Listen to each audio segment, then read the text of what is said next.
video I'm going to speak about what I'm currently looking at, so I've got a good point of reference, is the gallery wall and this area of the lounge.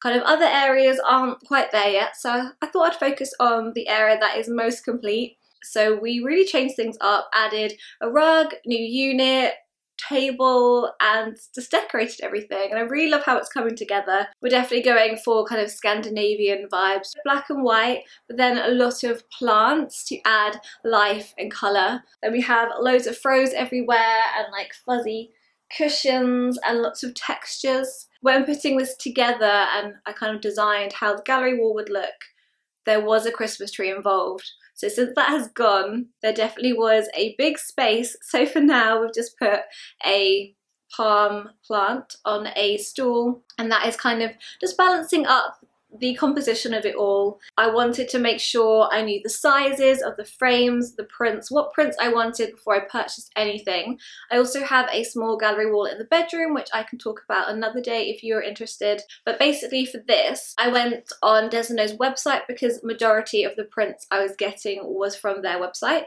All the frames bar one are also theirs as well. I went on the website and they had a template of designing a gallery wall. So I took one of them and I modified it. Went through Desno Society 6 and I picked out every single print I loved. I took a photo of the area I was going to do, started adding different prints and seeing what worked better.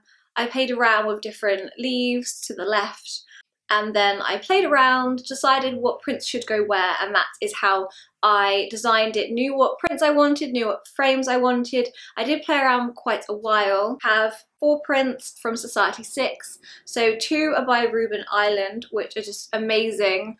I also have another one of his in my studio, and then 2 of them are from Sin Piggy Head.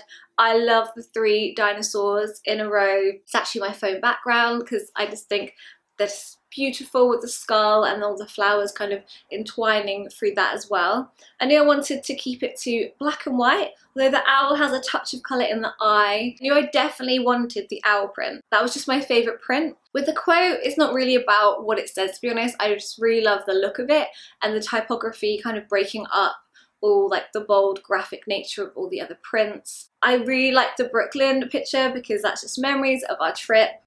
And I love dinosaurs, so that's the reason for those. And I just really loved Ruben's prints. I love the larger girl print we have, the delicate nature of the flowers and the hair, and also like the tattoos on the arm. We have 2 radiators which are parallel to each other, opposite sides of the room, and they kind of get in the way, but this is my way of kind of distracting from them. So for sizing with Society 6, the prints don't quite match up with the Desno frames. With the dinosaurs, I just had to fold the edges of the print and then it fitted fine. For the larger Ruben Island print, I just folded in the sides, used the backing of what came with the Desno print, just like the white paper, flipping it on the back where it's actually more of a true white, and using that as like a white border for the top and bottom where the print is just slightly smaller than the frame, but from afar it really doesn't bother me or anything.